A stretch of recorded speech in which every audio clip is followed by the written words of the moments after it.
ఒక్కోసారి అనేక రకమైన పాపాలు చేసినప్పుడు, మనం తప్పులు చేసినప్పుడు మనకు కూడా నిందలు అవమానాలు ఎదురవుతూ ఉంటాయి. ఎవరో కూడా మనల్ని ప్రేమించరు. అందరూ మనల్ని ద్వేషించేవారుగా ఉంటారు, హెచ్చరిహేళన చేసేవారుగా ఉంటారు, మనల్ని బాధ పెట్టేవారుగా ఉంటారు, కష్టపెట్టేవారుగా ఉంటారు, గాయపెట్టేవారుగా ఉంటారు. ఒక్కోసారి తల్లిదండ్రులతో సహా, అన్నదమ్ములతో సహా, అక్క చెల్లెలతో సహా, బంధువులు, స్నేహితులు, ఇరుగు పొరుగు వారు అందరూ మనల్ని ప్రేమించకుండా ఉండేవారుగా ఉంటారు. అందరూ మనల్ని ద్వేషించేవారుగా ఉంటారు. అలాంటి స్థితిలో మనం ఒంటరి వారం అయ్యే వారంగా ఉంటాం. మనం ఎంతో బాధపడే వారంగా ఉంటాం.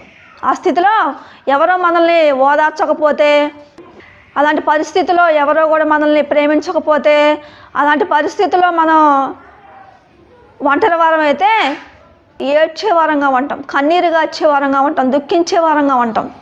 అలాంటి పరిస్థితుల్లో మనం ఒంటరి వారం అయితే మనకు భయం వేస్తూ ఉంటుంది, చనిపోబుద్ధి అవుతూ ఉంటుంది, ఒకలాగా బెదిరిపోయే వారంగా ఉంటాం. దేవుడు అంటాడు అలాంటి పరిస్థితిలో మనం దేవుణ్ణి ఆశ్రయించే వారంగా ఉంటే దేవుడు మనల్ని ఆదరించేవాడిగా ఉంటాడంట.